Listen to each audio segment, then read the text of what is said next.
नमस्कार दर्शकवृन्द, प्राइम संवादमा स्वागत छ। म दृष्टिवाणी धिताल उपस्थित भइसकेको छु। आज प्राइम संवादमा हामी पछिल्लो नेकपाको गतिविधिभित्र एकजना यस्ता व्यक्तित्वसँग कुराकानी गर्दैछौँ जहिले पनि उहाँलाई लिएर नेकपाभित्र एउटा छुट्टै किसिमको बहस हुने गर्दछ।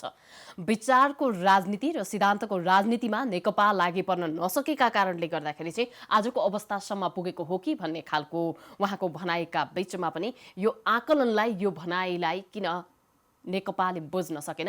नेकपाको पछिल्लो गतिविधि अझ भन्नुपर्दा माओवादी खेमामा रहेर काम गरिरहनुभएका प्रतिनिधित्व गरिरहनुभएका नेताहरूले चाहिँ उहाँहरूको जीवनशैलीलाई आफ्नो सिद्धान्तभन्दा पर लगेर चाहिँ अगाडि बढाइरहेको हो कि भन्ने खालका चर्चा परिचर्चा भइरहँदा हामी यसैसँग सम्बन्धित रहनुभएका लेखनाथ न्यौपाने नेकपाका नेता हुनुहुन्छ, उहाँसँग कुराकानी गर्दैछु। कार्यक्रममा स्वागत गर्छु। स्वागत छ सर। हस्, धन्यवाद।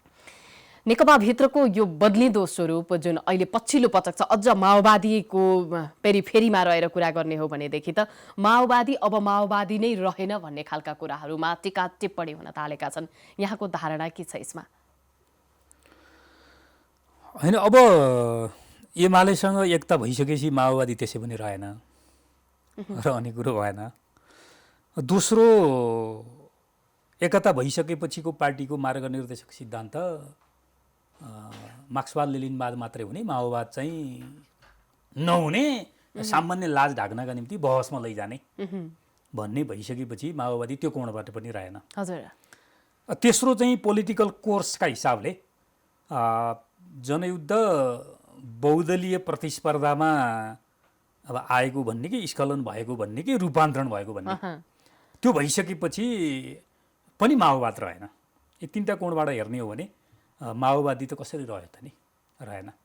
त्यसपछि माओवादीको अर्को एउटा महत्त्वपूर्ण पक्ष, माओवादी नभनिएर पनि गर्नुपर्ने काम चाहिँ अलिकति दृष्टिकोण, त्यसपछि वाम दिशा र त्यो अनुकूलको जीवन र व्यवहार थियो। किन माओबाट सिक्ने भनेको अथवा माओवादी हुने भनेको चाहिँ जनताको जीवन जस्तो छ त्यहीँ बसेर काम गर भन्ने हो। त्यही स्तरमा बसेर काम गर भन्ने हो। चेतना र विचारमा चाहिँ त्योभन्दा एक स्टेप अगाडि रहनुपर्छ, किनभने नेतृत्व गर्ने हुनाले।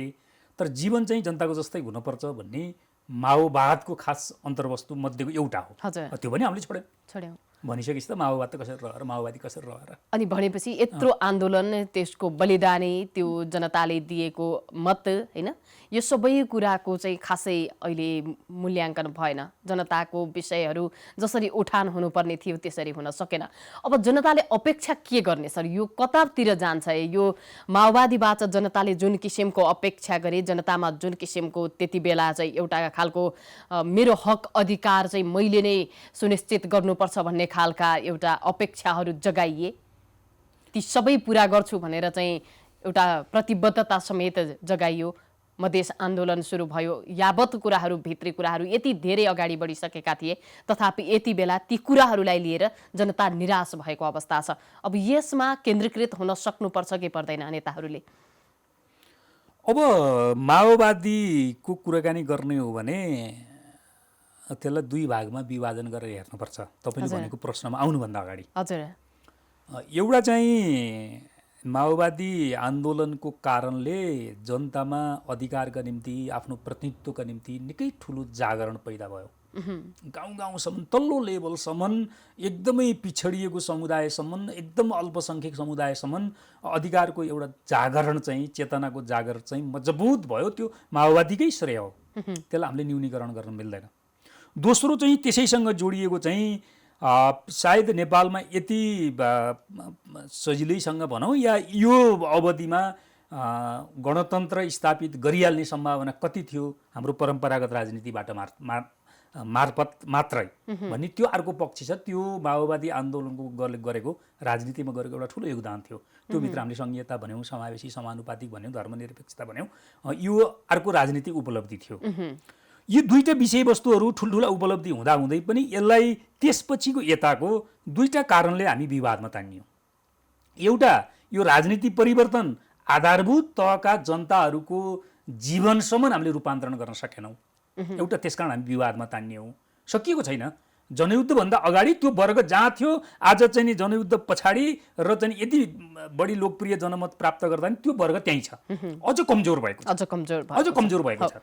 एउटा यो कारणले चाहिँ हामी विवादमा तान्यौँ। यद्यपि यो कुरो नेताहरूले स्वीकार गर्न निकै नै गाह्रो हुन्छ, औपचारिक हिसाबले स्वीकार गर्नुहुन्न। दोस्रो र अझ महत्त्वपूर्ण कुरो, गणतन्त्र या धर्मनिरपेक्षता या तपाईँको समानुपातिक समावेशी राज्य भन्ने विषयवस्तु त्यो आधारभूत तहको जनताले चाहिँ धेरै बुझ्दैन, धेरै बुझ्न पनि पर्दैन भन्छु मैले। तर उसले के हेर्छ भने उसको प्रतिनिधित्व गर्ने नेता चाहिँ कस्तो भइराखेको छ, आज उसको प्रतिनिधित्व गर्ने नेताका परिवारहरू कसरी बाँचिराखेका छन्, केही आधारभूत तहका जनताको चाहिँ प्रतिनिधित्व र नेतृत्व गर्छु भन्ने नेताका बच्चा बच्चीहरू कहाँ पढ्छन्, त्यो नेताले बिरामी भने उपचार कहाँ गरेर गर्छ भन्ने कुरो चाहिँ त्यो जनताले चासोको साथ हेरे आउँछ। त्यो नेता म जस्तै छ, त्यो नेताका छोराछोरी पनि मेरा छोराछोरी जस्तै गरी त्यस्तै पढाइमा छ, स्वास्थ्य उपचारको अधिकार पनि उस्तै छ भन्ने भने जनता खुसी हुन्छ। आज त्यो उस्तै नभएको हुनाले चाहिँ माओवादी चाहिँ आफ्नो उद्देश्यबाट डेभिएट भए भनेर त्यो तहका जनताले आलोचना गरेका छन्। यो उस्तै हुन नसक्नुको पछाडिको लिप्सा के हो? यो यसको होइन, त्यो त अब मेरो विचारमा सबैले बुझेकै कुरो हो होइन। अब यो कुरालाई त त्यति बेला कि माओवादले नबुझेको हुनुपर्छ, माओवादी भनिएकाहरू होइन, उहाँहरूले नबुझेको हुनुपर्छ कि आज उहाँहरूले जनताका कुरा बुझ्नु भएन? दुईटामा एउटा त हुने भयो, दुईटा कुरा एकैसाथ जान सक्ने अवस्था देखिएन। हिजो हामीले बुझेकै हो, हजुर, हिजो बुझेको हो। तर बुझ्दाखेरि कस्तो भयो भने समयक्रमसँगै हामीले पावर गेन गर्दै जाँदाखेरि, राज्य सत्ताको नेतृत्व गर्ने ठाउँमा पुग्दै जाँदा हिजो राजनीतिमा जे रोग प्रवेश गरेको थियो माओवादी शान्ति प्रक्रियामा आइसकेपछि त्यही रोग प्रवेश भयो। त्यो भनेको चाहिँ कस्तो हो भन्दा व्यक्ति केन्द्रित राजनीति, व्यक्ति केन्द्रित पावर, राज्यका संयन्त्रहरू आफ्नो व्यक्तिका वृद्धिका निम्ति, आफ्ना वरिपरिका मान्छेहरूको वृद्धिका निम्ति प्रयोग गर्ने परम्परागत राजनीति छ, हामी त्यहीँभित्र प्रवेश गऱ्यौँ एउटा। दोस्रो, हामी यो परम्परागत एक हिसाबले भन्ने हो भने संवैधानिक राजतन्त्रात्मक संसदीय व्यवस्था नै हो, तर यसमा गणतन्त्र छ, फरक यति हो होइन। राजा छैनन्, गणतन्त्र छ, तर यो राज्य संयन्त्र उही हो, पुरानो जसरी चलेको थियो त्यसरी चलिरहेको छ, व्यक्ति मात्रै फरक भयो। तपाईको राज्य सत्ताका चाहिँ अवयवहरू जस्ताका तस्तै छन् पुराना होइन। तपाईँको चाहिँ अदालत हेर्नुहोस् होइन, ब्युरोक्रेसी हेर्नुहोस्, अरू सुरक्षा निकायहरू हेर्नुहोस् होइन, यो पोलिटिकल चाहिँ संस्कृति हेर्नुहोस् होइन, त्यो उस्तै छ भनिसकेपछि यो परम्परागत संसदीय व्यवस्थाले चाहिँ जनतालाई धेरै सेवा दिन सक्ने कुरै होइन यो। किन मैले भनिराखेको भने म एउटा मात्रै उदाहरण दिन्छु, धेरै उदाहरण दिने पर्दैन, एउटै उदाहरण काफी छ। चुनाव लड्नुपर्छ, चुनाव जित्नुपर्छ। चुनाव लड्नका निम्ति पार्टीले टिकट दिनुपर्छ, टिकट दिनका निम्ति पनि सबभन्दा धनीको छ, जसले पैसा खर्च गरेर जित्न को सक्ने छ भनेर हेरिन्छ होइन। त्यस्तो प्रतिनिधि आएर जनताको सेवा कति गर्ला? दोस्रो, चुनाव जित्नका निम्ति तपाईँको अथाह पैसा बगाउनुपर्छ, त्यो पैसा बगाएर जितेर आएको प्रतिनिधिले जनताको सेवा के गर्ने? यो अहिलेको प्रणाली त यही त हो। पैसा नहुने मान्छे, इमान्दार मान्छे या आफ्नो चाहिँ नैतिक मूल्यमा चाहिँ टिकिराखेको एउटा चाहिँ पार्टीको प्रतिनिधि आज चुनाव जित्न सक्ने सम्भावना छ? जनताको रियल प्रतिनिधि ह्याबिचुअल प्र्याक्टिसकै कारणले गर्दा जुन बानी परेको अभ्यास छ नि हामीलाई, अघिल्लो पुस्ताले यसरी गर्यो मैले पनि त्यही अनुसार गरेँ भनेदेखि आफ्नो राजनीतिक जीवन चाहिँ टिकाइराख्न सक्छु भन्ने खालको मनोप्रवृत्ति छ। यही कुरा हावी भएसम्म अब जनताले सुख नपाउने अवस्था हो त? यो त सकिने खालको अवस्था पनि देख्न सकिँदैन। त्यो चाहिँ कस्तो हुन्छ भने राज्यको नेतृत्व राजनीतिले नै गर्ने हो, त्यसमा दुविधा छैन जस्तो लाग्छ मलाई, त्यो पार्टी प्रतिनिधिहरूले नै गर्ने हो। तर अब हामीले एउटा जबरजस्त चाहिँ फेरि पनि एउटा नयाँ बहस गरेर त्यो प्रक्रियामा जानुपर्ने के देखियो भने यो चुनावलाई पैसा खर्च नगरिकन जनप्रतिनिधि छान्ने तरिका के हुन्छ? हामीले त्यो खोज्नै पर्छ, नखोजिकन हुँदैन। किनभने पैसा खर्च गरेर आउने प्रतिनिधिहरूले एकाधले होला पैसा उठाउनतिर नलाग्ने, अरू बाँकी सबैले त्यो चुनावमा खर्च गरेको पैसा उठाउन लाग्छन्। अहिले हामीले देखेको कुरो त्यही हो। त्यस्तो खालको प्र्याक्टिसमा जान सकिन्छ सर? सकिन्छ, मेरो विचारमा सकिन्छ। हामीले तिनवटा काम गरौँ, ल बहस गरौँ। आज मैले धेरै ठाउँमा भन्दै आइराखेको छु, आज यो टेलिभिजन कार्यक्रम मार्फत पनि म सार्वजनिक गर्न चाहन्छु कि हामीले एउटा नयाँ सिस्टममा जानैपर्छ। त्यो भनेको कार्यकारी प्रमुख संसद अन्तर्गत नराख्ने, प्रत्यक्ष निर्वाचित गर्ने। किनभने हरेक जनताले मेरो कार्यकारी प्रमुखलाई म चुन्न पाउने अधिकार मैले प्राप्त गरेँ भन्ने एउटा नयाँ अभ्यास पनि हुन्छ। त्यसले एउटा नयाँ प्रकारको चाहिँ अब संस्कृतिको स्थापना पनि गर्छ। फेरि मैदानमा जाने त यिनै व्यक्तिहरू हुन्। होइन, यिनै भए पनि केही चिजहरू करेक्सन हुन्छ। किनभने सरकार बन्नेर चाहिँ भत्काउने प्रक्रियाको पनि हामीले केही न केही करेक्सन गर्छौँ। तपाईँको देश एउटा निर्वाचन क्षेत्र भइसकेपछि त्यो पार्टीको प्रतिनिधिले अहिलेको जस्तो चाहिँ असीमित पैसा खर्च गर्न पनि पर्दैन, सम्भावनै हुँदैन। दोस्रो, तेस्रो चाहिँ सांसदहरूको काम चाहिँ कानुन बनाउने काम हो संसारभरि, र त्यही स्थापित हो, त्यसैमा सीमित गर्नुपर्छ सांसदहरूलाई। सांसदहरू मैले बनाएको पुल, मैले बनाएको बाटो, मैले बनाएको हस्पिटल, मैले बनाएको भवन भनेर जनताको बिचमा चाहिँ यो अनावश्यक प्रचार गर्ने तरिकालाई कटाइदिनुपर्छ। अनि सांसदहरू हामी त्यसैको आधारमा चाहिँ जनताबाट चाहिँ होइन, सांसद भनेकै के हो त भन्दा उसको काम मुख्य त कानुन बनाउने हो। कानुन बनाउने काममा जिम्मा दिने, कानुन बनाउने मात्रै काम सांसदलाई दिने। जनताले पनि गलत ठाउँमा गलत अपेक्षा गरेको खालको भनाइ हो यहाँको। मेरो त कुरो प्रष्टै छ। अब गाउँतिर जाने हो भने हामी जस्ता मान्छे चाहिँ निकै नै अप्ठ्यारोमा पर्छौँ। किनभने हामी सांसद पनि छैनौँ, मन्त्री पनि छैनौँ, पैसा खर्च गर्न सक्ने स्थितिमा पनि छैनौँ। त्यो गाउँ नजिकै बनेको पुलमा मेरो कुनै स्वामित्व छैन। यद्यपि त्यो जसले मैले बनाएको भनेको छ उसले आफ्नो निजी सम्पत्ति एक पैसा पनि हालेको छैन, राज्यकै सम्पत्ति लगेको छ, जनताले तिरेको कर कलेक्सन भएर गएको पैसा हो त्यो। मैले यसो किन भनिराखेको छु भने पैसा खर्च नगरिकन या मन्त्री हुन नपाउने होइन, अनि त्यसपछि त्यो पावर इन्जोय गर्न नपाउने गरी सांसदहरूलाई चाहिँ सीमित गरिदिने, यो कानुन निर्माण गर्ने काममा मात्रै सीमित गरिदिने हो भने सांसदका टिकट लिनका निम्ति मान्छेले मरिहत्ते गर्दैन होइन। अनि चुनाव जित्नका निम्ति त्यो अथाह पैसा खर्च गर्न पनि पर्दैन होइन। त्यसो भयो भने हामीले केही न केही चाहिँ नयाँ एउटा संस्कृतिको निर्माण गर्न सक्छौँ। यो विषयवस्तु अब हामीले नेपाली राजनीतिमा प्रवेश गराउनुपर्छ। अहिलेको यही तरिकाबाट त एकातिर राजनीति बदनाम हुन्छ, अर्कोतिर पार्टीका नेताहरू नेता जस्ता हुँदैनन् होइन, ठुला चाहिँ राजा महाराजा जस्ता होइन, चाहिँ सामन्त जमिनदार जस्ता होइन। अब त्योबाट जनताले के सेवा पाउने, जनताले के सुविधा पाउने सम्भावना छैन। त्यसो भएको हुनाले नयाँ राजनीतिक कोर्समा अब हामी जानुपर्छ। त्यसो भएको हुनाले अब नेकपाले यो नयाँ राजनीतिक कोर्सको बहस गर्नुपर्छ भन्नेमा छु म चाहिँ। किनभने त्यही पुरानै कोर्समा बहस गरेर जनता अक्कादिक्क भए होइन। अब उसले चाहिँ पद छोडेन, उसले पद दिएन, मैले पाएँ मैले पाइनँ भन्ने बहसले यही अहिलेको किचलो, नेकपा भित्रको किचलो पनि यही नै छ। अब एकजना समकक्षी हुनुहुन्छ, एकजनाले राजीनामाको माग गरिरहनु भएको छ। पहिला चाहिँ यही अनुसार चाहिँ हाम्रो यो कार्ययोजना बनेको थियो, अब तपाईँको कार्यकाल सकियो, यो ह्यान्डओभर गर्नुपर्छ भनिरहनु भएको छ। अर्कोले होइन हाम्रो त्यस्तो सहमति भएकै थिएन, यो अनुसार चाहिँ म राजीनामा मरिगए पनि दिन्न भन्ने खालको अवस्थामा हुनुहुन्छ। यो बीचको विवादले पनि नेकपालाई आगामी दिनहरूमा निकै चुनौतीपूर्ण अवस्थामा जान सक्ने अवस्था त देख्न सकिन्छ। यहाँले चाहिँ कसरी लिनुभएको छ यो अवस्थालाई? पहिलो कुरो, आज नेकपाभित्र जे बहस भइराखेको छ बौद्धिक समुदायको बिचमा पनि र आधारभूत तहका जनताको बिचमा पनि, जो यो विषयवस्तुप्रति अलि चासोका साथ हेरिराखेको छ, राम्रो परेको छैन। हजुर, दुवै तबका। किन बौद्धिक समुदायले विचार, दिशा, संस्कृति त्यसले दिने परिणाम हेरेर बहस गर्छ। अहिले हामीले त्यो दिन सकेका छैनौँ। त्यसकारण बौद्धिक समुदाय पनि अहिले नेकपाभित्रको बहसबाट ऊ खुसी छैन र ऊ सक्रिय छैन। हजुर, पब्लिक हेर्ने हो भने यति ठुलो जीवनका सङ्कटहरूले बेहोरिराखेको छ। तपाईँको स्वास्थ्य सङ्कट जस्ताको तस्तै छ। त्यसपछि अहिले चाहिँ तपाईँको चाहिँ बर्खा भएको हुनाले बाढी पहिरोदेखि लिएर थुप्रै सङ्कटहरू मधेसमा चाहिँ तपाईँको चाहिँ डुबानको सङ्कट छ। राजनीति खासमा त्यता केन्द्रित हुनुपर्ने, सत्ताधारी दल त्यता केन्द्रित हुनुपर्ने, सत्ताधारी दलका नेता कार्यकर्ताहरू त्यो जनताको सङ्कटमा केन्द्रित हुनुपर्ने। हामी कहाँ छौँ त भन्दा कोही सडकमा निस्केर चाहिँ पूजापाठ गरेका छौँ, प्रधानमन्त्रीले चाहिँ पद छोड्नु हुँदैन भनेर, कोही चाहिँ पद छोड्नु पर्छ भनेर चाहिँ फेरि अर्को ढङ्गबाट अभिव्यक्त भइराखेका छौँ। यसले त्यो दुईटा तबकालाई राम्रो गरेन। दोस्रो कुरो, राम्रो के गर्थ्यो त भन्दा हामीले समाजवादतिर जाने कुराकानी गरिराखेका थियौँ।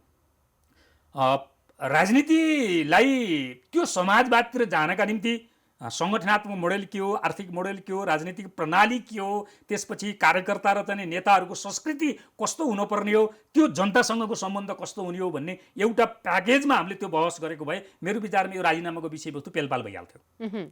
हामी मुख्य विषयवस्तुमा बहसमै गएनौँ। हामीले यो विषयवस्तु बहसमा उठेको भए बौद्धिक समुदाय चाहिँ सङ्गठित भएर केन्द्रित भएर यो बहसमा सहभागी हुन्थ्यो। हामीले त्यो विषयमा बहस गरेनौँ। त्यसकारणले एउटा हामीले बहस समयका हिसाबले पनि गलत भयो, त्यस्तो विषयका हिसाबले हामी खास विषयमा प्रवेश गरेनौँ। अब अर्कोतिर समस्या के हो भने राजीनामाको विषयवस्तु आउनको चाहिँ राजीनामाले समस्या हलाउँछ हुँदैन। मैले त प्रश्न बनाएको छु, राजीनामाले समस्या हलाउँदैन। किनभने ए भन्ने मान्छेले छोडेर बी भन्ने मान्छे आयो भने त्यो बी भन्ने मान्छे पनि ए जस्तै छ होइन।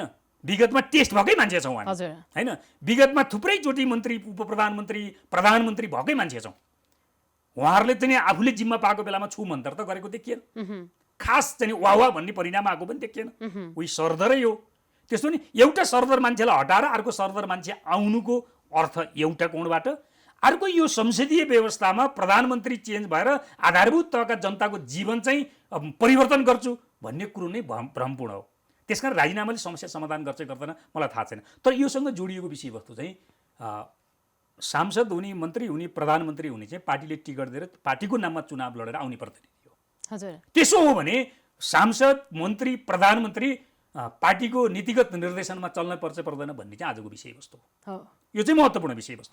यदि पार्टीको नीति निर्देशनमा, नीतिगत निर्देशनमा सांसद, मन्त्री र प्रधानमन्त्री चल्दैन भने यो दलीय व्यवस्था हुँदैन। यो दलीय व्यवस्था हुँदैन। त्यसकारण मेरो विचारमा राजीनामासँग जोडिएको छ नै कहीँ न कहीँ। किनभने पार्टी सरकारले गरेका कयौँ त्यस्ता महत्त्वपूर्ण निर्णयबाट बेखबर हुने। एउटा उदाहरण दिनु न, दल सम्बन्धी अध्यादेश सरकारले ल्यायो हजुर होइन। दल सम्बन्धी अध्यादेश ल्याउँदा पनि प्रधानमन्त्रीले आफ्नो पार्टीमा छलफल गर्न जरुरी ठान्नु भएन भनेपछि त अनि यो कम्युनिस्ट पार्टी हुने, यो सामूहिकतामा चल्ने, यो पार्टीको नीतिगत निर्देशनमा सरकार चल्ने, यो दलीय व्यवस्था हुने त सिद्धियो नि त, सिद्धिएन? यो विषयवस्तु चाहिँ मेरो विचारमा राजीनामासँग कहीँ न कहीँ जोडिएको चाहिँ पार्टीको नीतिगत निर्देशनमा सरकार चलेन भन्ने विषयवस्तु चाहिँ मेरो विचारमा अलिकति त्यो तर्क अलि बलियो जस्तो, अलि गरुङ्गो जस्तो लाग्छ। त्योभन्दा बाहेक अरू विषयवस्तुहरूले त्यति राम्रो गरेको छैन भन्ने मेरो आफ्नो रिडिङ। अब यो पहिला पार्टी एकीकरण भएसँगै हामीले चाहिँ 50-50 कार्यकालहरू गर्ने भन्ने लगायतका कुराहरूमा चाहिँ एक किसिमको समझदारी भएको भनिन्छ। त्यो कुरालाई नमान्नुको पछाडिको कारण के हो सर? यो बिचमा पहिला त समझदारी भएकै रहेछ, धेरै समय धेरै अगाडिको बिर्से होलान् भन्ने कुरा पनि होइन। यो कस्तो भने यो लोभी विचारले अनि नीतिगत निर्णय गर्नुपर्ने बाध्यतामा पुर्याइसकेपछि हुने परिणाम यस्तै हो।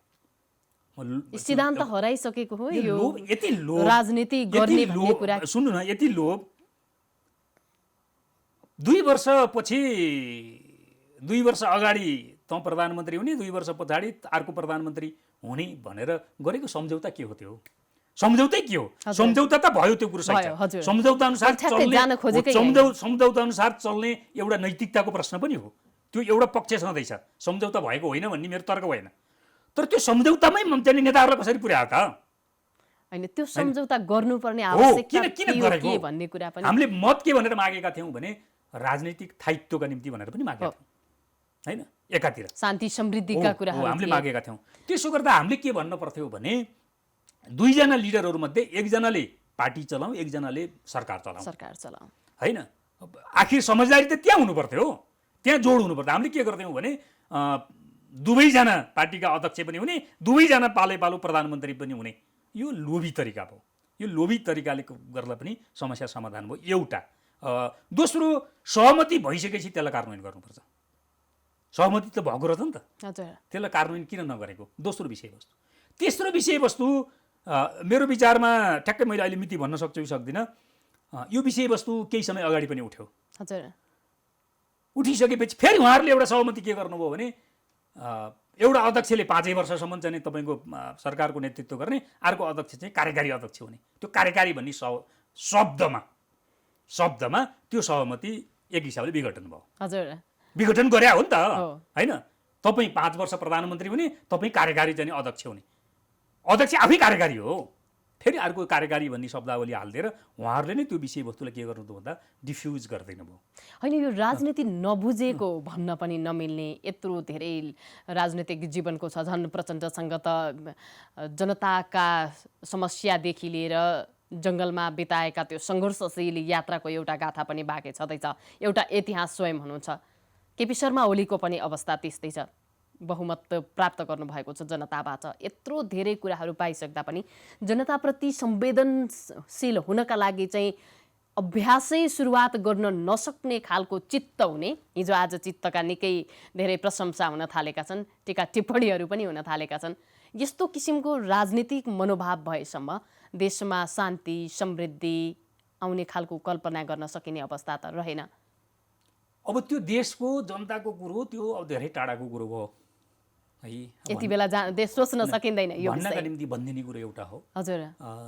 तर भोग्ने कुरो र चाहिँ परिणाममा हेर्ने होइन, तर त्यति बेला जनताको मन जित्नलाई हामी यति वर्षमा चाहिँ नयाँ नेपालको सृजना गर्छौँ, स्वरोजगारको एउटा किसिमको संस्कृति सुरुवात गर्छौँ भन्ने खालका कुराहरू त भनिएका थिए। यस्तो किसिमको प्रलोभन देखाएर जबसम्म यहाँले भने जसरी चुनाव जितिन्छ तबसम्म चाहिँ यही खालको अवस्था रहने हो भनेदेखि जनताले पनि छुट्टै किसिमले चाहिँ सोच्नुपर्ने एउटा अवस्था त आइसकेको रहेछ नि त। भोट माग्नका निम्ति हामीले सबै हतियारहरू प्रयोग गर्छौँ। यो व्यवस्थाको सीमा नै त्यही हो। यो जुन अहिले हामीले व्यवस्था चलाइराखेका छौँ राज्य व्यवस्था, यो व्यवस्थाको एउटा गम्भीर सीमा के हो भने चुनाव जित्नका निम्ति जे पनि गर्ने र जे पनि भन्ने। चुनाव जितिसकेपछि त्यसको सम्भाव्यता कति होला, हजुर, कार्यान्वयन गर्न कति सकिएला भन्ने विषयवस्तुहरूको कुनै आकलन गर्नु नपर्ने। यो व्यवस्थाको एउटा सीमा हो। त्यो सीमाभित्र हामी चुर्लुमा डुबेका छौँ एकातिर। हजुर। दोस्रो, अब स्वयं खड्गप्रसाद ओली र चाहिँ पुष्पकमल दाहाल लगायतका सिनियर नेताहरूले अब मैले ऐ भनेको जस्तो एउटा राजनीतिक कोर्सको नयाँ विषय, दोस्रो स्वयं आफ्नो बारेमा उहाँहरूले समीक्षा गरेर सार्वजनिक गर्नुपर्छ।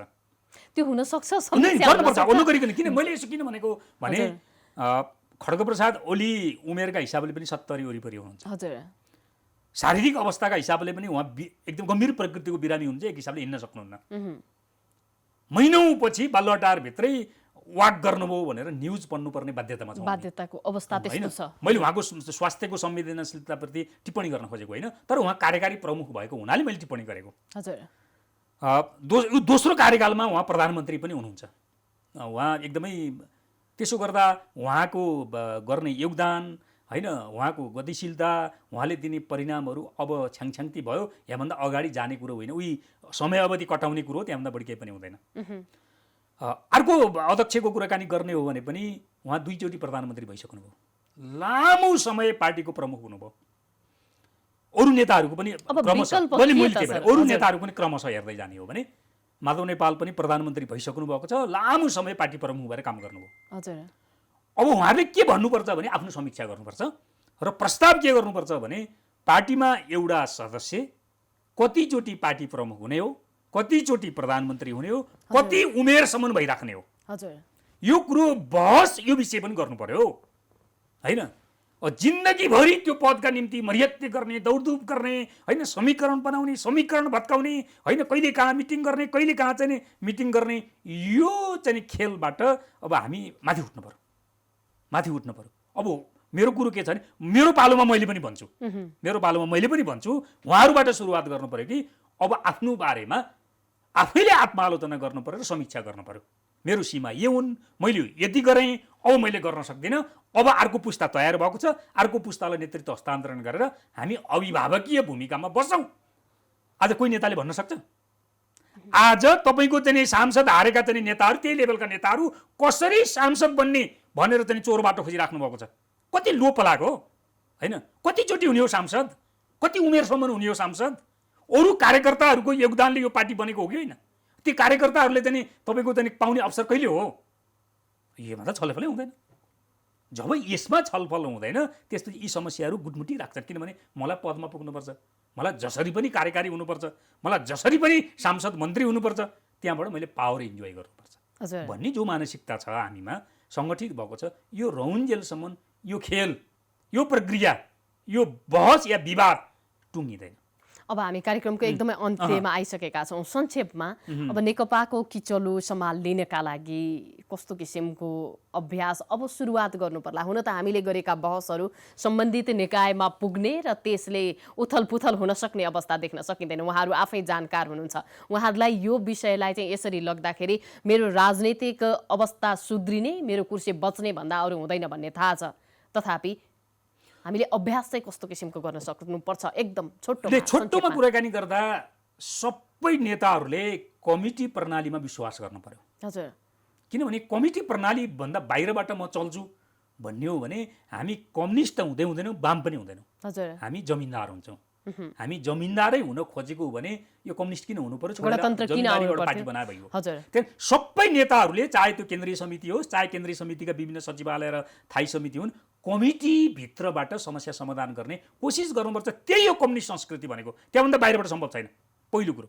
दोस्रो कुरो, पार्टी लोकप्रिय हुने भनेको सरकारले गरेका काम राम्रा हुँदा अब पार्टी लोकप्रिय हुने हो। त्यहाँभन्दा अर्को तरिका छैन। अब पार्टी एक्लै लोकप्रिय हुन सक्दैन, किनभने तीन तहका सरकार छन्। तीन तहका सरकारहरूले राम्रो काम गर्यो भने, चाहे त्यो काङ्ग्रेस स्थानीय सरकार त काङ्ग्रेसको पनि छ होइन, त्यसले राम्रो गर्यो भने काङ्ग्रेस त्यो ठाउँमा लोकप्रिय हुने हो। नेकपाको त तिनै ठाउँमा चाहिँ बहुमतमा चाहिँ सरकारहरू छन्, त्यसले राम्रो काम गर्यो भने नेकपा लोकप्रिय हुने हो। त्यसो भने सरकारले राम्रो काम गर्नका निम्ति के संरचनाबाट काम गर्ने भन्ने कुरो त हामीले माघमा सम्पन्न भएको केन्द्रीय समिति बैठकमा एउटा निर्णय गरेका छौँ। तिनै तहको सरकारहरू पार्टीभित्रको एउटा संयन्त्र बनाएर नीतिगत निर्देशनमा चलाउने भन्ने, योभन्दा राम्रो विषयवस्तु अहिले केही पनि हुँदैन। दोस्रो कुरो, पार्टीको एउटा चाहिँ सरकार सञ्चालनको संरचना बनाएर त्यसको नीतिगत निर्देशनमा तिनै तहका सरकार चल्ने, ताकि त्यो सरकारले गरेका राम्रो कामहरूमा नेकपा आजको भन्दा लोकप्रिय होस्। दोस्रो काम। तेस्रो काम चाहिँ व्यक्ति म केही पनि होइन, व्यक्तिको भूमिका महत्त्वपूर्ण हुन्छ, तर व्यक्तिको भूमिका निर्णायक कहिले पनि हुँदैन। आज नेताहरूले के सोचिराख्नु भएको छ भने म भएन भने देश चल्दैन, म भएन भने पार्टी चल्दैन, म भएन भने मुलुक चल्दैन भन्ने जो चाहिँ असाध्यै त्यो व्यक्ति केन्द्रित अभिव्यक्ति गरेर राख्नु भएको छ, यसले धेरै चिजहरू बिग्रिएको छ। त्यसकारण हामीले गर्ने भनेको क्षमताहरूलाई केन्द्रीकरण गरेर हो, हामीले सामूहिकतामा निर्णय गरेर हो, हामीले जनता र राष्ट्रलाई केन्द्रमा राखेर हामीले विषयवस्तु उठान गरेर छलफल गर्ने हो भने मेरो विचार यी तीनटा मात्रै काम गर्ने। दुर्घटनाहरू त भइराखेका छन्। अब यो किसिमको अहिले यहाँले बुदागत रूपमा भन्नुभयो भने यो प्रवृत्ति रहेसम्म दुर्घटना चाहिँ कस्तो किसिमको हुन सक्छन् सर, एकदम संक्षेपमा आइयो। होइन, दुर्घटना चाहिँ आकस्मिक चिज हो। मैले बुझिहालेँ, दुर्घटना भनेको चाहिँ आकस्मिक कुरो हुन्छ, त्यो कहिले हुन्छ, कसरी हुन्छ, कुन मात्रामा हुन्छ भन्न सकिँदैन।